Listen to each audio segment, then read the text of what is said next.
Por que apoiar Nicolás Maduro? Maduro, ditador comunista. Lula, ditador comunista. Aí não. Progressistas por Maduro? Faz sentido isso? Quanto crédito Maduro merece? 0.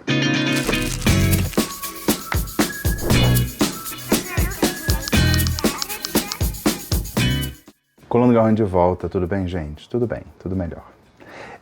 Venezuela, eu não queria falar de Venezuela, gente, porque pra mim o vídeo de Venezuela é curto. Pronto, Venezuela, Maduro, ditador, acabou. Entra agora Igor Taylor Top Term pra gente mudar de assunto. Mas não é assim, é mais complexo e no Brasil virou um assunto interno. Se o Nelson fosse fazer um vídeo, o vídeo ia ser outro, porque o Nelson, pelo seu repertório, adora a Venezuela. Credo, que delícia. Selminha, sua mente é muito poluída, a coluna é do Garrone e a Selma é muito safadinha. Eu sou cidadã de bem. Selminha não assume, mas gosta de uma putaria. Cala a boca, comunista. Você viu que ela ficou oriçada. E vai ficar oriçada também nesse vídeo, porque quando fala de Venezuela, vocês sabem que os bolsonaristas entram numa espécie de surto coletivo. Maduro, ditador comunista. Lula, comunista. Mito, mito, mito. Ih, meu Deus, enlouqueceu essa mulher. Se inscreve no canal, me segue nas redes sociais. Seja bem-vindo, seja bem-vinda. Essa é a coluna do Garrone. Para começar, gente, vou contar com a ajuda do Garrone Correspondente. Eleição é um assunto sempre divertido. E geralmente, eleição, ainda mais quando você está falando de uma eleição no exterior, é o candidato tal versus o candidato tal, pronto, acabou. Votou, acabou, resultado, tal, formou ali, como é que fica o poder, acabou. Nessa eleição da Venezuela, a questão era, será que o Maduro vai concordar em realizar eleições minimamente competitivas? Ou vai pegar a bola no jogo e sair? Essa era a dúvida. E eu vou fazer aqui uma edição das zilhões de participações que eu fiz nessa cobertura da eleição na Venezuela, na CNN. Eu fiz assim, tudo curtinho, clipadinho. Nesse primeiro vídeo você vai ver basicamente ali aqueles momentos de indefinição da eleição. E o legal, é o que eu gosto de cobertura ao vivo, que a notícia vai meio que se construindo no ar. Você entra meio que sem saber nada e vai vendo as informações, chegando e tal, nasce uma cobertura. Altura para fazermos uma ligação em direto com o Nelson Garrone, nosso correspondente. Pois é, Diana, eleição não é sinônimo de democracia. A gente viu recentemente, teve eleição no Irã para eleger o substituto do presidente Ibrahim Raisi. Teve eleição parlamentar na Síria. Você falou do boletim de voto, Diana. Eu tenho aqui na minha mão uma réplica. Isso aqui são as imagens dos candidatos. Tá difícil de ver, então eu simplifiquei. Essa aqui são as 13 vezes que a cara de Nicolás Maduro aparece no boletim de voto. Já dá para ver que não é ali algo muito equilibrado. Falta o que se chama no direito de paridade de armas. Oi, André. Oi, Paula. André, buscando informações sobre o que acontece na Venezuela, vem uma palavra em espanhol que nesse caso é mais bonita que o nosso português, que é incertidumbre, a nossa incerteza. Não quer dizer exatamente que a vontade do povo vai estar expressa nesse boletim eleitoral, já que Nicolás Maduro tem o comando de muitas instituições do Estado, incluindo ali o conselho responsável pela realização das eleições. Então, há essa incerteza. Nelson, se houver uma mudança, o que é que a oposição nos diz já sobre o projeto político? Olha, André, é muito curioso quando você pergunta a oposição, e a pessoa mais ouvida da oposição não é o candidato Edmundo Gonzalez, e sim Maria Corina Machado, que foi uma pré-candidata, digamos assim, que foi inviabilizada. Ela, André, publicou um artigo de opinião no jornal americano New York Times, muito confiante, diz que os dias de Maduro estão contados, e fala que esse processo sobre o qual você pergunta, dessa transição, é uma viagem de redenção. Temos aí um caráter religioso, talvez de expiação dos pecados. Ela é muito religiosa, né? Ela propõe, no fim das contas, principalmente na questão da economia, é um choque de uma agenda liberal. Nelson, começo por ti, olhando para, enfim, a Venezuela enquanto um dos países, e já o foi, com maior riqueza. Você vê, né, André? Boa noite mais uma vez. Era o país mais rico da América Latina, ali entre os anos 50 e 70. Foi muito beneficiado pelos choques do petróleo. A gente sempre lembra muito daquelas monarquias árabes do Golfo Árabe, Golfo Pérsico, depende do nome que você quiser dar. Mas a Venezuela chegou a ser chamada de Venezuela Saudita. André, tem aquele termo que é usado na ciência política e também na economia, da doença holandesa. Não é uma doença em si, mas é quando um país fica refém de uma única commodity. É o caso da Venezuela. É um petróleo denso, de mais difícil refino, mas mesmo assim é a maior reserva de petróleo já provada do mundo. Só que quem administra essa exploração de petróleo é a estatal venezuelana, a PDVSA, que hoje tem no controle os militares. O que vai acontecer no dia seguinte? E esse dia seguinte já começa nas primeiras horas do dia. Vai ser uma noite, uma madrugada tensa de expectativa. CNN Meia-Noite, seja muito bem-vindo. Não temos números no momento, porque não há boca de urna. Provavelmente, quando tivermos os primeiros resultados, já serão os resultados definitivos. Há uma informação de que o Conselho Nacional Eleitoral vai se manifestar, vai emitir uma nota, um comunicado a qualquer momento. Então, quando o Conselho fala, a gente tem que ter esse olhar. É uma voz do regime, uma voz oficial falando. Olha, Pedro Felipe, boa noite a todos. Pedro Felipe, na Venezuela, esse distanciamento dos militares não é algo possível. O próprio presidente Nicolás Maduro, o ditador Nicolás Maduro, fala de um regime cívico, militar, policial, e é isso que ele defende. Quando você fala cívico, militar, policial, é tudo menos democrático. E eu quero só destacar um ponto que eu acho interessante, que a gente fica muito falando do Maduro como ditador, e a gente também não pode pensar na oposição como uma oposição sacrossanta. Maria Corina Machado, ela vem moderando seu discurso, mas no passado ela já defendeu, por exemplo, intervenção militar estrangeira na Venezuela, ela defendeu o congelamento de bens da Venezuela. Então, tem uma moderação recente de Maria Corina Machado. Então, você tem ali o vilão perfeito, que é Nicolás Maduro, né? Até pelo o seu jeitão, a sua roupa, o seu bigode, as suas danças, suas excentricidades. Uma delas de conversar com o Hugo Chávez através de um passarinho, ele já falou isso. Tem essa figura que seria o vilão perfeito, o caudilho latino-americano, mas essa oposição também já demonstrou por várias vezes a sua falta de compromisso com a democracia. A própria Maria Corina Machado apoiou um golpe, que houve um golpe curto, que houve ainda Hugo Chávez, que durou 48 horas, mas houve ali o apoio. E o presidente interino era um empresário que outorgou-se o poder de presidente, não durou pouco. Durou pouco, mas Maria Corina Machado estava lá ao lado desse auto-intitulado presidente. Depois teve outro auto-intitulado presidente, o Juan Guaidó, que acabou sendo reconhecido pela União Europeia, pelos Estados Unidos e pelo então presidente Bolsonaro como presidente legítimo da Venezuela, sem nunca ter tido poder de fato. Então, a história da Venezuela é algo muito complexa, muito confuso, mas a gente tem que tentar fugir dessa ideia de que há mocinhos, que há em oposição a vilão, há necessariamente mocinhos. É certo uma situação política muito complexa e vai continuar a ser. E quando a gente olha esse processo eleitoral na Venezuela, a gente pensa como o nosso sistema é bom, né? Voto impresso já. Não vou nem discutir com a Selminha. Eu fui mesário há muitos anos, 20 anos, sei lá. E a gente passa por um treinamento, por uma orientação no TRE, no caso do TRE do Rio, que você é orientado a não falar nada, você não pode falar de política, você não pode, aquele processo ali não pode ser contaminado pela política. Eu lembro de um caso, por exemplo, que a gente era o segundo turno da eleição em Niterói, e tinha uma candidata homem e uma candidata mulher. E uma eleitora foi votar e ela esqueceu o número da candidata dela. E ela falou, esqueci o número da minha candidata. Só tinha duas opções, um homem e uma mulher. Ninguém da sessão podia falar, é a fulana tal, número 99. Não podia falar disso. Qual era a orientação? Se a pessoa tiver algum problema, você vai falar para ela olhar ali nos números que tem colados na parede. É a orientação. Não sei o número da minha candidata. Senhora, olha ali a parede, tem o número dos candidatos. Acabou. Lá na Venezuela, quando a gente fala de Conselho Nacional Eleitoral, tem nada a ver com o nosso TSE. Eu acho que o regime achou que esse Edmundo Gonzalez era meio que café com leite, né? Porque foi a terceira opção, um cara meio desconhecido, carisma meio zero, né? Eu acho muito, eu já falei disso aqui, eu acho muito triste a gente depender de carisma, mas as pessoas votam no carisma. Acharam que ele era meio um candidato café com leite, sabe? Meio água de salsicha. Se fosse o Nelson falando agora, ele ia falar assim, Você pode pensar que nada pode ser pior do que água de salsicha, mas sim, pode ser.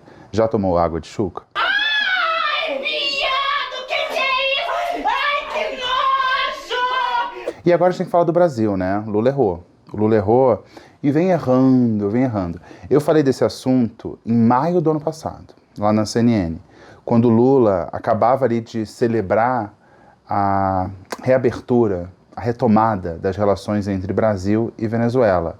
Foi um encontro formal? Não. Foi um encontro de pessoas bem próximas. Lula e Maduro. Roda. Pois é, muito boa noite, Ana Sofia Cardoso. Os portugueses vão lembrar. Lula da Silva se apresentava como uma solução democrática diante de um Bolsonaro autoritário. Agora, ele reconhece a Venezuela, reconhece Nicolás Maduro como representante da Venezuela. Essa é uma estratégia acertada, já que Nicolás Maduro nunca deixou de ser o presidente da Venezuela. Isso quer dizer que Nicolás Maduro é um líder democrático? Não, muito pelo contrário. Mas ele é o líder de fato. Nelson, mas porquê é que teve de ser recebido desta forma tão pomposa? Essa cerimônia aí, a subida da rampa do Palácio do Planalto, o aperto de mão das primeiras damas e dos dois presidentes foi muito efusiva.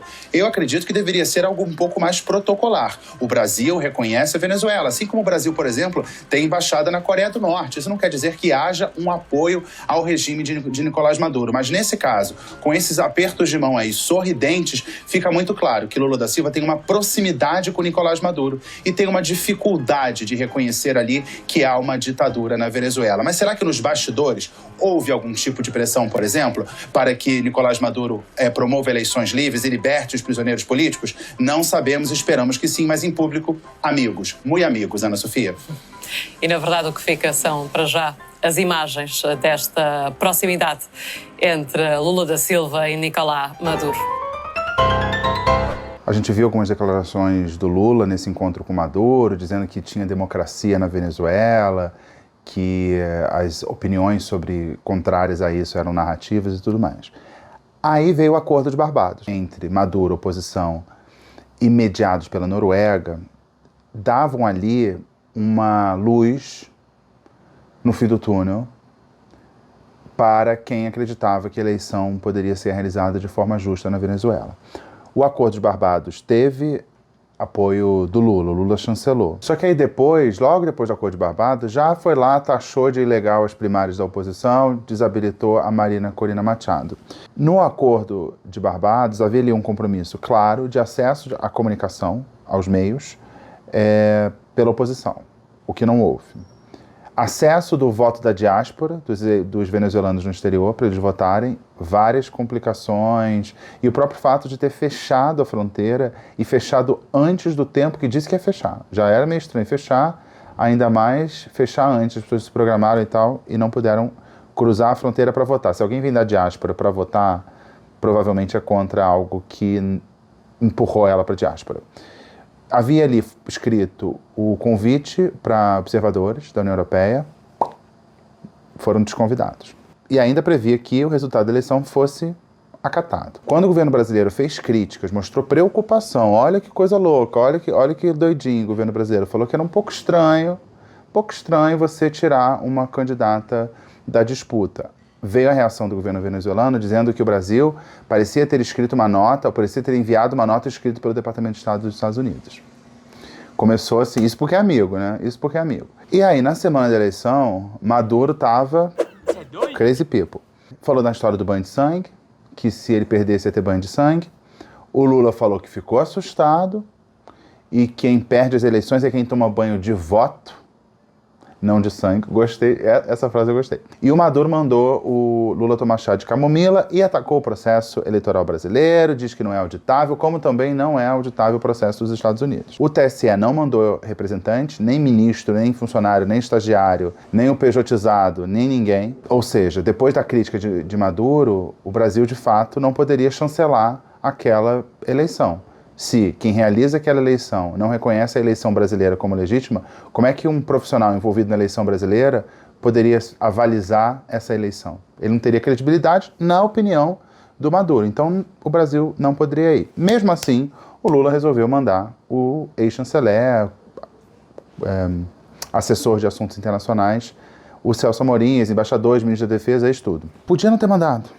Era uma opção. Tem embaixador lá, ok, embaixador. Quando você manda um assessor do presidente Lula, você aproxima o Lula do problema. Você podia falar qualquer coisa. Falando, não, o Celso Amorim foi... gente, foi mandar o peixe dele tomar banho, foi na pedicure, foi fazer um visagismo. Dá qualquer desculpa. Não precisava enviar. Aí veio uma nota do Itamaraty, meio equilibrista, elogiando o garboso povo venezuelano e tal, mas fazendo aquela exigência da ata. E aí veio a notícia de que Joe Biden tinha convocado Lula para uma conversa e foi tema de uma entrada minha na CNN Portugal. Olha só. Temos agora a oportunidade de conversar com o Nelson Garron, em direto do Brasil. Nelson, muito boa tarde. Oi, Rita. Quanto tempo? Uma palavra em português para definir essa sensação.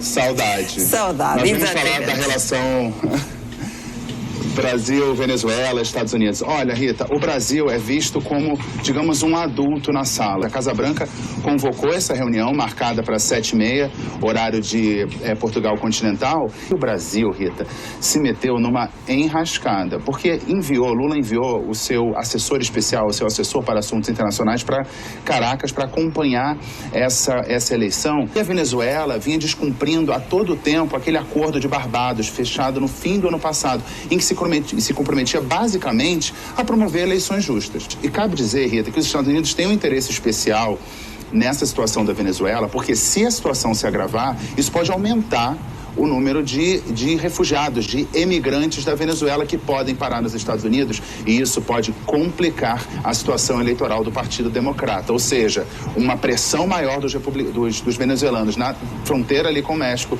pode virar tema da eleição, mas pode virar um combustível para a retórica de Donald Trump. Rita. Isso aí foi antes da conversa. Aí depois veio a conversa e saiu a nota. E na nota tem aqui a nota do Palácio do Planalto sobre o encontro, que diz: sobre a Venezuela, Lula observou que tem mantido acompanhamento permanente do processo eleitoral, blá, blá, blá. Lula reiterou que é fundamental a publicação das atas, de novo as atas aí, do pleito ocorrido no último domingo. Biden concordou com a importância das atas. Paralelamente, saiu uma nota do PT. E aí a nota do PT fazia o quê? Dava vitória ao Maduro. Foi divulgada uma nota do Partido dos Trabalhadores, que é o partido do presidente Lula.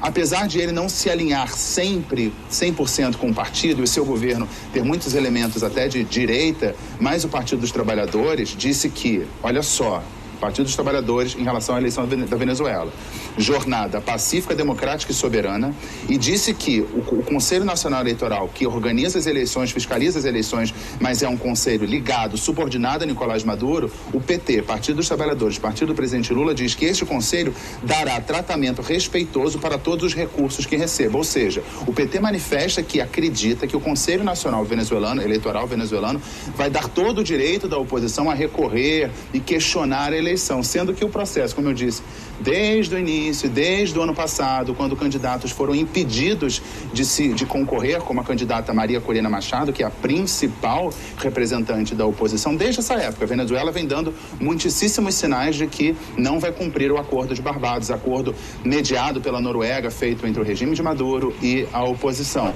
E agora, Maduro prometeu entregar os boletins. Quando? 72 horas? Não sabemos. No momento que eu gravo, não tem. Mas quanto mais demora, menos confiável fica esse boletim. E o Lula deu uma entrevista para a Globo. E eu resumi aí o que ele falou em mais uma entrada agora de noite já na CNN Portugal. Olha só. O correspondente da CNN, Nelson Garron. Muito boa noite a todos. Obrigado pela vossa presença. Nelson, vou começar por ti. Lula da Silva deu uma entrevista hoje em que ele avançou na questão das atas. A questão das atas parece ser uma espécie de consenso e é a opinião manifestada ali pelo Ministério dos Negócios Estrangeiros do Brasil. Porém, Lula acrescentou informações que eu chamaria de preocupantes, porque ele diz, por exemplo, que não há nada demais, não há nada de grave, há uma certa tranquilidade, que se a oposição tiver algum tipo de problema, pode recorrer à justiça e a justiça vai decidir e a decisão da justiça vai ser acatada. Parece que ele não está falando da Venezuela que existe, a Venezuela de fato. Ele trata a Venezuela e o processo eleitoral na Venezuela como se fosse um processo eleitoral sem qualquer tipo de mácula. E é uma eleição marcada por muitas irregularidades. autoridades. Então, eu tô gravando isso logo depois daquela entrada ao vivo, por isso essa roupa, só tirei o paletó e a gravata, tô aqui. Então, Lula finge que existe um devido processo legal na Venezuela. É basicamente isso. A gente viu como a oposição não conseguiu concorrer, a perseguição aos candidatos, a perseguição aos opositores, a impedimento de que pessoas chegassem ao processo de votação, seja dentro da Venezuela, seja nas fronteiras. Se lembra que a gente tanto criticou aqui no segundo turno, na eleição brasileira, a tentativa da Polícia Rodoviária Federal de impedir voto? Então, algo bastante parecido, só que em escala mais nacional, pelo que a gente vê, principalmente pela questão do fechamento das fronteiras, né? E aí fez limpeza de embaixada, né? Expulsou embaixadores de 7 países que não concordaram com o processo. Eu fico imaginando, assim, péssimo, cortar relações com o país é uma coisa péssima, traumática e tudo mais. Mas pro diplomata que tá lá, chega a ligação, olha, você foi expulso da Venezuela, você vai ter que ir embora. Ai, meu Deus, graças a Deus. Ai, que alívio. Essa deve ter sido a sensação dos diplomatas, mas é sempre ruim, sempre tenso e um sinal de que não está rolando diálogo. Eu vou rodar mais um trecho aqui da CNN Portugal, não sei exatamente o que eu vou botar, eu ainda vou escolher um trecho em que eu fale alguma coisa interessante para concluir essa conversa. Garrone, correspondente aqui, olha, estabelecida a crise, o Brasil assume um papel interessante, um papel de mediador. A OEA, a gente viu, a Organização dos Estados Americanos, não conseguiu aprovar a resolução e, depois disso, o secretário-geral da OEA pediu a prisão de Nicolás Maduro via Tribunal Penal Internacional, ou seja, a OEA, de certa forma, bastante agressiva. E o Brasil, como mediador, serviu até para ajudar Javier Milei, porque a embaixada da Argentina ia ficar vazia, já que os diplomatas da Argentina foram expulsos pela Venezuela e dentro da embaixada, além dos documentos, tem ali opositores que estão abrigados na embaixada desde março. Então o Lula vai lá e aceita assumir a embaixada da Argentina, apesar daquela chiadeira do Javier Milei que acusa Lula de tudo quanto é coisa. Isso tudo foi tema numa entrada minha na CNN Portugal, olha só. Nicolás Maduro pediu para falar com o presidente do Brasil, Lula da Silva. E, entretanto, o Brasil assumiu a diplomacia da Argentina na Venezuela. A bandeira do Brasil já foi hasteada na embaixada. Junta-se agora a CNN, o correspondente no Brasil, Nelson Garrone. A América Latina, Rita, tem essas imagens insólitas, né? A gente vê a fachada escrito Embaixada da República Argentina e a bandeira do Brasil em cima. Javier Milei, presidente da Argentina, chamou Lula da Silva de ladrão comunista. Agora, ele emite um comunicado no X, no Twitter, em que agradece ao Brasil. Ele toma o cuidado ali de não agradecer pessoalmente a Lula da Silva. Javier Milei teve que sucumbir à diplomacia, Rita, né? Porque a gente vê, na rede social é muito fácil, né? Você gritar, você xingar. Agora, diante de uma crise como essa, o Brasil, eu já tinha usado essa expressão, Rita, o adulto na sala. O Brasil surge como um adulto na sala, como mediador. É capaz de conversar com o ditador Nicolás Maduro e é capaz de ajudar a Argentina, apesar dos muitos ataques de Javier Milei. Na hora do aperto, teve que recorrer ao Brasil e, olha só, o Peru também fez um pedido semelhante ao Brasil, que cuide de sua embaixada. Vamos ver os desdobramentos, Rita. Efetivamente, Nelson, a geopolítica na América do Sul tem outro salero, há que reconhecê-lo. Viva a edição, o Garrone correspondente falou isso, que o Garrone editor achou que era relevante, então tá aí a conclusão dele. Eu me pergunto, em nome de que se defende o regime como de Maduro? Você tem pessoas fugindo, um número que se aproxima de 8 milhões, o maior êxodo da história recente da América Latina, segundo o Alto Comissariado das Nações Unidas para Refugiados. Esse é o caminho que a gente acha legal? É isso? Nossa, eu acho legal o que está acontecendo. Acho chavismo. Acho legal. Você pega, assim, Jesus Cristo, Simão Bolívar e Hugo Chávez junta, que é o que o Maduro defende, e produz um regime, que ele também defende, cívico-militar policial. O Maduro diz, tá? Esse é o Maduro dizendo. Hugo Chávez, Jesus e Bolívar, regime cívico, militar, policial. Uau, é isso que eu quero. É só porque é anti-americano? Basta ter esse discurso contra um suposto inimigo em comum e é suficiente? O Maduro diz que é de esquerda, então tá ótimo, tem que defender até o final. É isso que a gente quer para o nosso Brasil? Regime cívico, militar, policial da direita. Faz sentido. Faz sentido. Tem tantas experiências boas de esquerda, né? Que você poderia almejar, defender, né? O Crush, né? Jacinda Ardern. Que valores você está defendendo quando você defende Nicolás Maduro? Eu acho bonito o conceito de revolução, acho bonito. Às vezes é pro melhor, né? Viva a Revolução Francesa. Mas no caso da Venezuela não deu certo. Bora assumir que não deu certo, sabe? Eu acho interessante o ideal socialista, acho interessante. Mas tá rolando isso na Venezuela? Tá no caminho errado. Em nome de sei lá o quê, abre-se mão da democracia. Bolívar, Jesus, Chaves, é isso? Uhul, é o jeitão deles de democracia. Existe democracia de direita. Parece que é uma coisa absurda, tem gente que acha que não pode existir. E a gente viu tantas pessoas falando em nome da democracia para se opor a Jair Bolsonaro. Quando se diz que o presidente Maduro é o presidente legítimo, como faz o PT, e diz que tem ali houve uma jornada pacífica, é o processo eleitoral venezuelano, jornada pacífica, perseguição de opositores, impediu a candidatura, supressão de voto, tudo mais, e acreditar que o Conselho Nacional Eleitoral vai respeitar o direito da oposição de questionar o resultado. Esse mesmo Conselho Nacional Eleitoral que criou todos esses empecilhos, violando o Acordo de Barbados. Preguiça de falar de Venezuela. Mas eu acho que é importante, e essa é a parte mais importante do vídeo, porque traz pra gente. Porque a gente está discutindo algo que pode parecer etéreo, se traz muito para o Brasil, tentar aproximar Lula de Maduro e o Bolsonaro contra a opressão comunista. Se você é contra o comunismo, então fica aquele debate meio bobo. Mas esse tipo de posição do PT e discurso do Lula, que fala que não é nada grave, não, é um negócio... se a oposição não gostar, recorre, é só recorrer. Dá claramente a ideia de que ele está apoiando o regime de Maduro e que as eleições lá são confiáveis. E quando esse discurso de as eleições lá... É uma eleição... O pessoal votou, vamos ver. E diz que o processo de lá é confiável, automaticamente você passa a desconfiar sobre o processo daqui. Eu explico.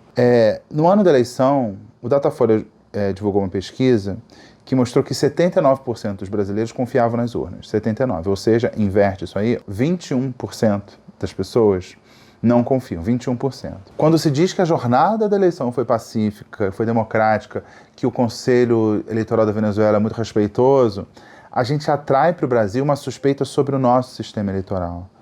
A pessoa diz, o sistema eleitoral brasileiro é confiável. Ok.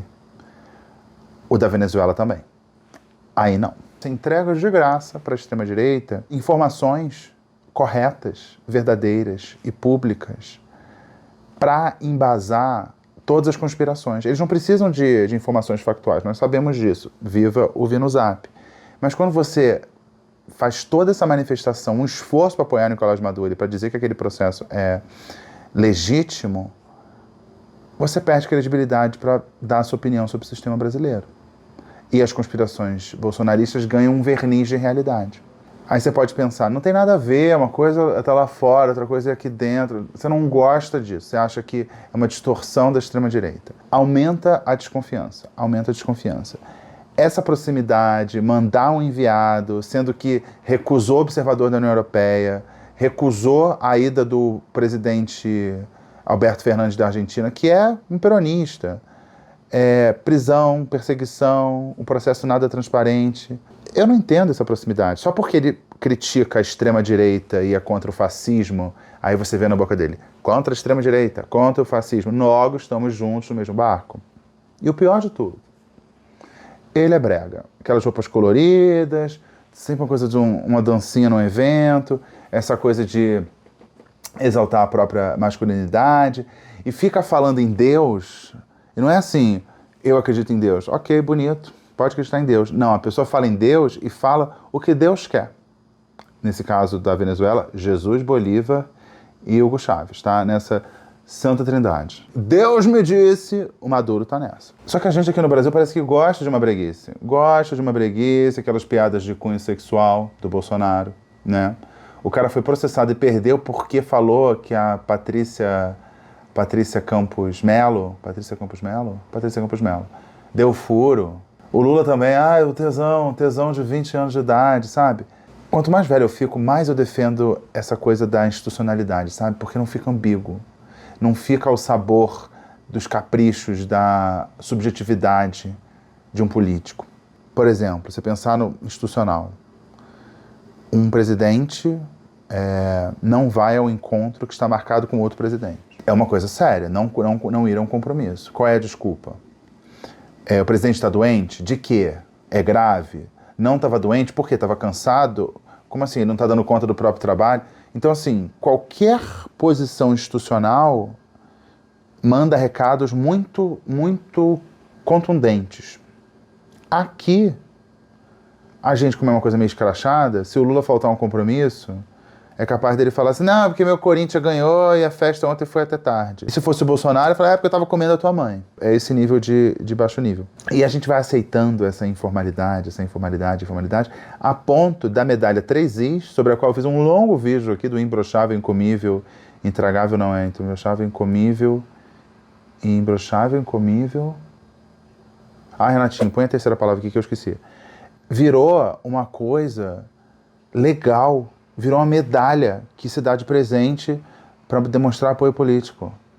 É esse o nosso nível de escracho. E você vê como a cerimônia de diplomação do Maduro, aquela coisa feita a toque de caixa, é uma coisa completamente desorganizada. Ele queria ratificar aquilo com uma pressa, ainda disse que era irreversível. Como assim ser diplomado depois de uma eleição e falar isso aqui é irreversível? Por quê? Por que seria reversível? Ele acusa o golpe, né? Essa é a coluna do Garrone. Se fosse a coluna do Nelson, ele ia falar que já foi as surubas mais organizadas, mas essa é a coluna do Garrone. Então, essa coisa meio pessoal, meio improvisada, eu tenho pavor. Se, por exemplo, o presidente da República, qualquer presidente, tem um amante. Se ele tem um amante ou não, realmente não importa. Já houve casos aí, não vamos falar aqui, são até públicos, mas eu não quero entrar nessa treta, não. De uma jornalista e tal, não vou falar. Não importa se o presidente está tendo uma amante ou não. O problema é se as noites tórridas de sexo do presidente tiverem deixado ele cansado a ponto de dormir durante reuniões. Isso é um problema. A pauta é o cansaço do presidente. A pauta não é o pênis presidencial ou a penetração vaginal. Ou anal, oral, mas enfim, não é a questão. A questão é o presidente não está dando conta do seu trabalho presidencial. Seria isso, mas não. A gente é a coisa do pessoal, a gente gosta disso. Então por que apoiar Maduro, né? É uma ditadura militar e pode criticar a ditadura e ser contra o embargo. Problema nenhum. A gente vê há décadas a Assembleia Geral da ONU votar quase que unanimemente a condenação do embargo a Cuba. E não pode deixar de lado, claro, a questão humanitária na Venezuela. Essa deveria ser a principal preocupação. Eu, se fosse o Lula, eu não sei se ele tem informações privilegiadas, ele está lá na frente negociando, quem sabe, uma possível saída honrosa para o Maduro. Não sei. Mas se eu fosse o Lula, privadamente, né, não vai falar isso em público, eu tenho muita gente incomodada, mas ligar pro cara e falar assim, ó, companheiro, acabou, não vou passar mais pano, que beija, agora é institucional. É igual a Coreia do Norte. Eu não vou ficar falando que a Coreia do Norte é democrática, não vou falar nada. É institucional, não vou ficar sendo observador desse teatro eleitoral. Somos contra o embargo, absurdo. Vou comprar e vou vender, tá bom? Economia. Mas saiba que cada refugiado que cruzar a fronteira vai fazer meu ranço aumentar. Se não sabe o que é ranço, pergunta para um milico seu aí, tá bom?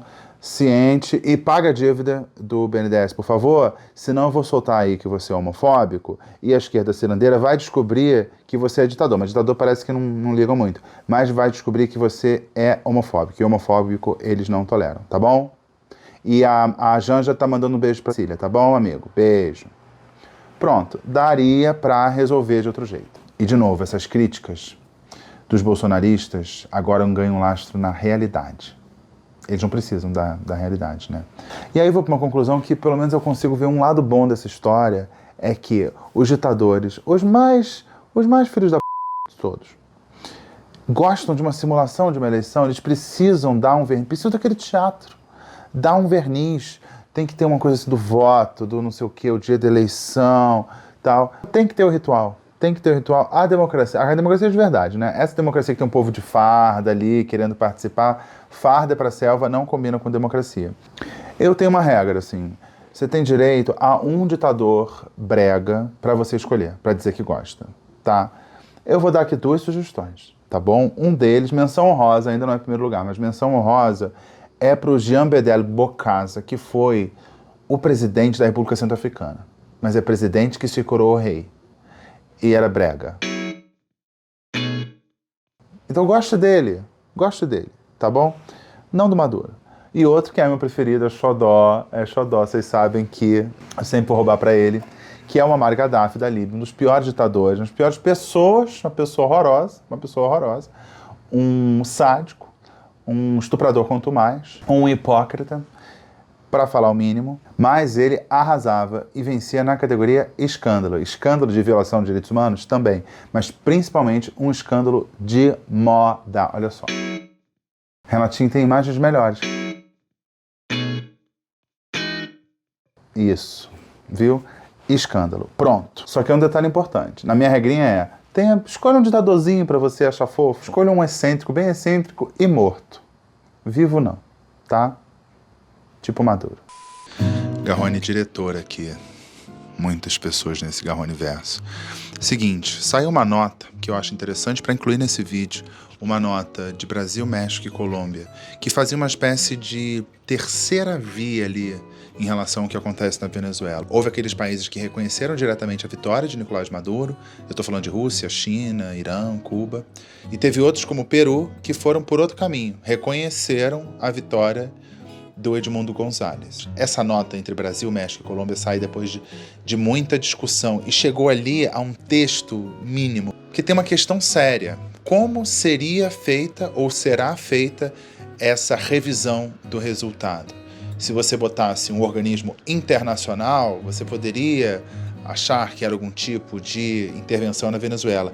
E depois de muita conversa, Brasil, México e Colômbia saíram com essa decisão aqui. As controvérsias sobre o processo eleitoral devem ser dirimidas pela via institucional, ou seja, por dentro do Estado venezuelano.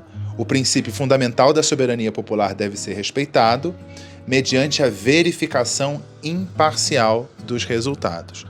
A dúvida que fica é quem vai garantir essa imparcialidade.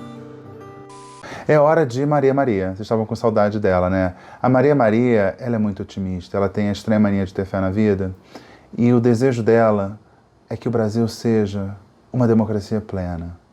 E mais do que democracia. Uma democracia sensual. Maria Maria. E o que Maria Maria quer? Que as pessoas não tenham ditadores de estimação. Talvez um, assim, exótico, de preferência morto. E que todos tenham repúdio ambidestro a ditaduras. Maria Maria tá convergida, não quer nem pedir muito. Tem só umas coisinhas básicas, ela tá mais realista. Tá difícil ter essa mania de ter fé na vida, né? Vivi no Zap Interativo. Na semana passada, vocês sabem que eu rodei aquele vídeo que eu falei que ia fazer sangrar os ouvidos das feministas. Vocês vão me dizer se sangrou ou não. Agora eu vou rodar o vídeo e depois vou ler os comentários. Vindo no Zap Interativo, é sua hora de participar, só leio de quem é inscrito no canal. Qual é a vantagem de casar hoje? A gente ainda pode sonhar com família? Para o homem, vantagem? Absolutamente nenhuma. Talvez minimamente saber quem são seus filhos, e ainda assim eu recomendo fazer exame de DNA. Você casa para ter um lar acolhedor e de paz? Não terá.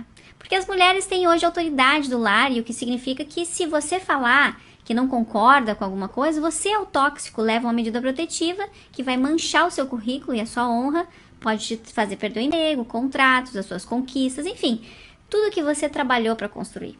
Você casa para prosperar? Esqueça, porque você vai trabalhar o triplo para sustentar o lar e ser o famoso provedor que tanto elas querem, porque nessa hora aí existem papéis, né, que elas defendem. Vai sofrer violência psicológica sem poder falar nada, porque é você que pode ser acusado de tóxico. Você casa para ter sexo perene e seguro? Não terá, porque não há mais dever de sexo no casamento, e se você porventura disser que precisa disso e tocar a sua mulher de forma que ela entenda que não consentiu, ela pode te acusar de estu conjugal E voltamos ao primeiro ponto, sua vida acaba. Apenas proteja os seus filhos, porque esse é o seu dever, formar a sociedade do futuro. Isso exige presença, jamais se afaste dos seus filhos. Eles são a sua descendência, porque a verdade é que mulher nem parente é. Vênus App interativo. Oh meu Deus, leia com a... Oh meu Deus, meu feminismo foi abalado e agora estou com medo desse vídeo chegar até meu marido. Vênus App interativo. Moça, garantia de sexo perene e seguro na família tradicional acabou no dia em que surgiu o primeiro bordel no mundo. Uma microaula de história. Vênus App interativo. Só vi verdades. Basta olhar para o tanto de crianças que não tem o nome da mãe na certidão de nascimento. O masculinicídio que só aumenta. Temos que fazer um vídeo sobre masculinicídio. Boa ideia, boa pauta. Vivemos numa feminocracia comunista. É como se a mulher tivesse uma síndrome de vira-lata quanto a ser mulher. Vênus App interativo. Coitados vira-latas. Vênus App interativo. Essa feminista veio do passado na tal máquina do tempo. Se você não entendeu a piada, veja o Vênus App. Criada pelos Estados Unidos, só que ela sofreu uma lesão cerebral na passagem e inventou essa surrealidade. Ou seja, aqui uma fanfic derivada do Vênus App interativo. Vênus App interativo, por isso aqui está cada vez mais comum ver pais fugindo de relacionamentos abusivos de novo. Olha, é uma tendência, hein? E levando seus filhos junto. Precisamos urgentemente de uma rede de acolhimento para esses homens e seus filhos, que muitas vezes não têm sequer autonomia financeira para conseguir romper com o ciclo de abusos. Denúncia grave, temos que apurar. Vênus App interativo, buguei com a feminina, que é antifeminista, mas diz que mulher não é parente. Tem que colocar alerta de gatilho. Eu tô na terceira idade, posso ter meus neurônios danificados com esses apps.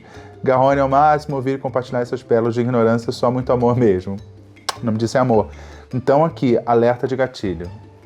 Querida, querige. Se eu for botar alerta de gatilho, então considere, ó, a partir de hoje, o Vênus App é um grande alerta de gatilho, tá bom? Vamos lá. Uma defensora dos machos preocupada com o sofrimento dos inofensivos homens injustiçados. Pena. E o último Vênus App interativo, quase cliquei, não recomendar esse canal. Como assim? Uma das vozes da minha cabeça disse, assista o vídeo antes, seu idiota. Assiste, gostei. Parabéns, que bom que as vozes da minha cabeça falam comigo e puxam a minha orelha. Não era Vênus App interativo, é só uma mensagem de uma pessoa que não ia gostar do vídeo, ouviu vozes, viu, gostou. Então, ok, aceitamos esquizofrênicos, somos muito inclusivos. Aí eu peço que você se inscreva e também as outras vozes. Então, cada voz se inscreve uma vez, tá bom? Esse foi o Vênus App interativo. Vamos ficando por aqui. Atualização.